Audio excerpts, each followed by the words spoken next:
সেভাবে তিনি কথাগুলো বলছেন। কিন্তু অন্য সব কথার মধ্যে তার এই কথাটি একটু ব্যতিক্রম। কারণ হলো যে সাম্প্রতিক সময়ে বাংলাদেশে যে ভয়াবহ কয়েকটি ভূমিকম্প উপর্যুপরি হলো, আমাদের মনের মধ্যে নানা রকম তর্ক-বিতর্ক, নানা রকম সন্দেহ অবিশ্বাস যখন প্রবল।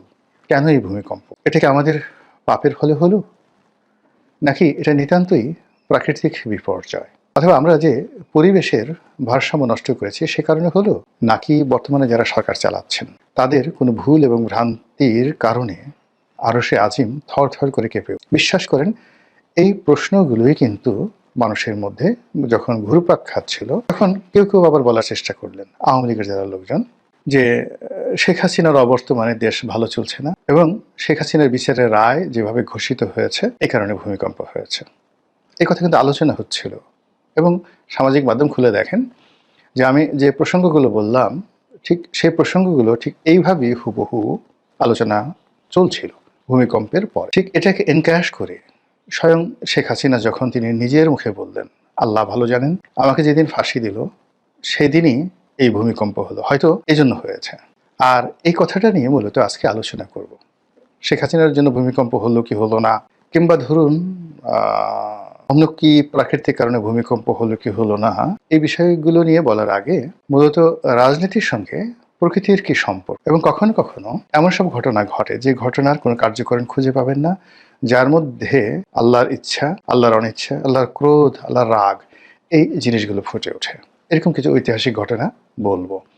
আর সেই ঘটনাগুলো শোনার পরে আপনারা নিজেরাই সিদ্ধান্ত নিতে পারবেন যে এই বর্তমান জমানাতে যে প্রাকৃতিক বিপর্যয়গুলো হচ্ছে বা গত 14 মাসে যে প্রাকৃতিক বিপর্যয়গুলো হচ্ছে তার জন্য আমি কতটা দায়ী, দামি কতটা দায়ী, উনি কতটা দায়ী, তিনি কতটা দায়ী। আমি এখন বলা শুরু করি। প্রথম প্রাকৃতিক বিপর্যয়, আজকের যে ডেড সি দেখেন, মানে আমাদের যে ভূপৃষ্ঠ রয়েছে সেই ভূপৃষ্ঠের সব চাইতে নিচু এলাকা এই ডেড সি। এটিকে মৃত সাগর বলা হয় এই কারণে যে এখানে যে পানির ঘনত্ব অন্যান্য পানির ঘনত্বের চাইতে অনেক বেশি, ফলে এখানে আপনি যদি ডুবতে চান ডুবে মরতে পারবেন না, এখানে সবকিছু ভেসে থাকে, আপনি সাঁতার না জানলে ভেসে থাকবেন। 2 নম্বর হলো যে এখানে এই যে পানির ঘনত্ব, কেন এই পানিতে লবণের পরিমাণ এবং এর যে কাদা এটা পৃথিবীর সবচেয়ে বেশি। এখন এটা সৃষ্টি হলো কিভাবে? একটা জমানা, সেই জমানার সবাই পাপাচারে লিপ্ত হয়ে গেল। তো পাপাচারে লিপ্ত হওয়ার পর এভরিবডি, আল্লাহর নবী আসলেন একাধিক ক্রমে, বেশ কয়েকজন, পুরো মাদায়েন এলাকাতে। আজকের যে প্যালেস্টাইন, জর্ডান, সিরিয়া, এই বিশাল যে এলাকা, সেই এলাকাকে ঘিরে সেই যে প্রাচীন দুনিয়ায় একটা বিস্তীর্ণ যে সভ্যতার পাদভূমি জনপদ গড়ে উঠেছিল, সেটাকে বলা হতো মাদায়েন। তো সেই মাদায়েনের লোকদেরকে সতর্ক করার জন্য আল্লাহ রাব্বুল আলামিন বিভিন্ন সময়টিতে অনেক ওলি আল্লাহ, গাউস কুতুব, পীর মাশায়েখ থেকে শুরু করে নবী এবং রাসূল পাঠিয়েছেন। লোকজন কথা শুনেনি, তারা তাদের কুকর্ম, একের পর এক কুকর্ম তারা করে গেছে। কমে সালেহে, কমে লুত। তো এই যে কওমগুলো, কমে মানে আদ, কমে সামুদ, এই কথাগুলো কোরআনে বর্ণনা করা হয়েছে। কওমটির প্রত্যেকটা লোক যখন অন্যায়ে নিমজ্জিত হয়ে গেল, কোনো কিছু যখন নিয়ন্ত্রণের ভেতরে আর থাকছে না, নবীর কথা শুনছে না, রাজার কথা শুনছে না, মানুষের চরিত্র, বিশেষ করে পুংমৈথন মানে সমকামিতা, এটা এমন একটা বিপর্যয়ের এবং নির্লজ্জতার মধ্যে পৌঁছে গেল যেটা মানব জাতির ইতিহাসে আর কখনো অত নির্লজ্জভাবে এইরকম সমকামিতা।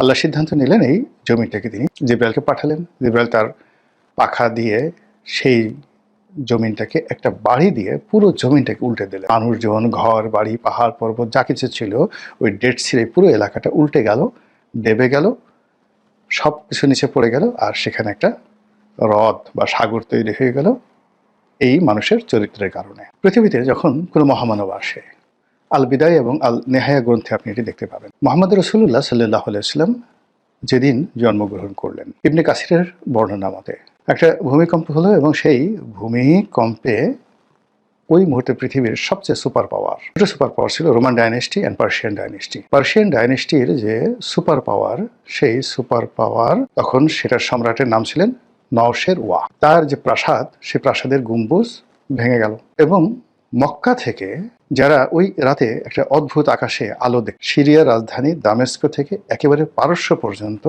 যে বিস্তীর্ণ আকাশ, সে আকাশের সীমারেখায় একটা আলোর সিম্ফনি যেটিকে বলা হয় তৈরি হয়ে গেল। এরকম বহু ঘটনা। এরপরে আসুন যে তৈমুর লং যেদিন মারা গেলেন এবং যেদিন জন্ম নিলেন, সেই দিনেরও এরকম পৃথিবীতে অতি আশ্চর্য ঘটনা ঘটেছিল। যেদিন আলেকজান্ডার জন্ম নিলেন সেদিনও সেই গ্রিসের এথেন্স নগরীতে এক অদ্ভুত পরিবেশ তৈরি হয়েছিল। বলা হয়ে থাকে আলেকজান্ডারের মা তিনি তার যে আত্মজীবনী বা তার যে বক্তব্য সেখানে তিনি উল্লেখ করেছেন যে আমার এই সন্তানের যে গর্ভধারণ আমি করেছি, আলেকজান্ডারকে যে আমি গর্ভে নিয়েছি, এটি আমার স্বামীর সাথে নয়। এক রাতে আমি ঘুমানো ছিলাম, স্বপ্নে দেখলাম বিশাল এক অজগর আমার কাছে আসছে। আমি আতঙ্কিত হয়ে পড়লাম, কিন্তু কি করে যেন অজগরের সঙ্গে আমার শারীরিক সম্পর্ক হয়ে গেল এবং এরপরে আমি টের পেলাম যে আমি প্রেগন্যান্ট হয়ে পড়েছি। এই হলো আলেকজান্ডারের মায়ের বক্তব্য, একেবারে সন্তান হওয়ার সঙ্গে সঙ্গে। তো এরকম পৃথিবীতে অনেক কিছু হয় যে ঘটনার জন্য প্রকৃতি দায়ী। প্রকৃতি এই ঘটনাগুলো ঘটিয়ে থাকেন, কখনো ভূমিকম্প, কখনো জলোচ্ছ্বাস, কখনো সুনামি, কখনো আরও অনেক কিছু। সেই প্রাকৃতিক বিপর্যয়ে নদী কখনো সমুদ্র হয়ে যায়, সমুদ্র কখনো মরুভূমি হয়ে যায়, মরুভূমি কখনো বনভূমি হয়ে যায় এবং বনভূমি কখনো কখনো মরুভূমি হয়ে যায়। আজকের যে পৃথিবীর সবচেয়ে বড় সাহারা মরুভূমি, সেই সাহারা মরুভূমি একটা সময় আমাজনের জঙ্গলের মতো এরকম গভীর অরণ্যে পরিপূর্ণ ছিল। প্রাকৃতিক বিপর্যয়ে সেখানে আজ মরুভূমি তৈরি হয়ে গেছে। আমাদের যে ভারতবর্ষে বিখ্যাত একটি মরুভূমি রয়েছে, থর মরুভূমি, সেটিও একসময় গভীর জঙ্গল ছিল। আবার আমাদের যে সুন্দরবন, একটা সময় এটা সুন্দরবন ছিল না, এটা অসাধারণ একটি জনপদ ছিল, লোকালয় ছিল। তো এভাবে আসলে অনেক কিছু ঘটে এই পৃথিবীতে। যারা ধর্মবিশারদ এবং দার্শনিক, তারা এই বিষয়গুলোকে বর্ণনা করেছেন যে মানুষের ব্যক্তিগত চরিত্র, জনগণের চরিত্র এবং সেই রাজার জুলুম এবং অত্যাচার, এবং কখনো কখনো জুলুম এবং অত্যাচার মেনে নেয়ার কারণে, নির্বিচারে মেনে নেয়ার কারণে এই জমিনে বিপর্যয় হয়। কাজেই শেখ হাসিনার জমানাতে যে সকল অন্যায় হয়েছে, অবিচার হয়েছে, সেটার একটা দিক ছিল কি, স্বল্প পরিসরে হলেও প্রায় সব অপকর্মগুলো নিয়ে সমাজ মুখরিত ছিল, সবাই কথা বলেছে। আপনি চিন্তা করুন, 2009 সন থেকে একেবারে 25 সন পর্যন্ত দেখুন তো, এখন আমরা যে বিষয়গুলো নিয়ে আলোচনা করছি, আওয়ামী লীগের বিরুদ্ধে, শেখ হাসিনার বিরুদ্ধে, তার একটা বিষয়ে ওনার শাসন আমলে গোপন ছিল কিনা? ছিল না। আমরা সবাই আলোচনা করেছি, সমালোচনা করেছি, প্রতিবাদ করেছি। এই প্রতিবাদ করতে গিয়ে অনেকে জেলে গেছেন, স্বাভাবিক নিয়মে। সব জায়গাতেই প্রতিবাদকারী তো জেলেই যাবে, তাদের এত রাজপ্রাসাদে যাবে না। অনেককে দুনিয়া থেকে সরিয়ে দেওয়া হয়েছে, গুম হয়েছে, আয়নাগর হয়েছে, কিন্তু প্রতিবাদটা চালু ছিল। এবং it's a beauty of democracy. কিন্তু দেখা গেল যে একটা মুনাফিকের সরকার যখন এসে যায়, খুব হাসাহাসি, জাস্ট অনেকটা হীরক রাজার দেশের মতো গান গাবেন, কথা বলবেন, কিন্তু গান গাওয়ার পরই আপনার কল্লা ফেলে দেওয়া হবে, আপনার বাক স্বাধীনতার কথা বলা হবে, এবং আপনি উগান্ডার ইদি আমিনের মতো বলবেন যে স্বাধীনতার কথা বলার যে কোনো স্বাধীনতা আছে, দ্যাট আই গ্যারান্টি। কিন্তু স্বাধীনভাবে আপনি কথা বলার পর আপনার স্বাধীনতাটুকু থাকবে কিনা, এটা আমি গ্যারান্টি দিতে পারবো না।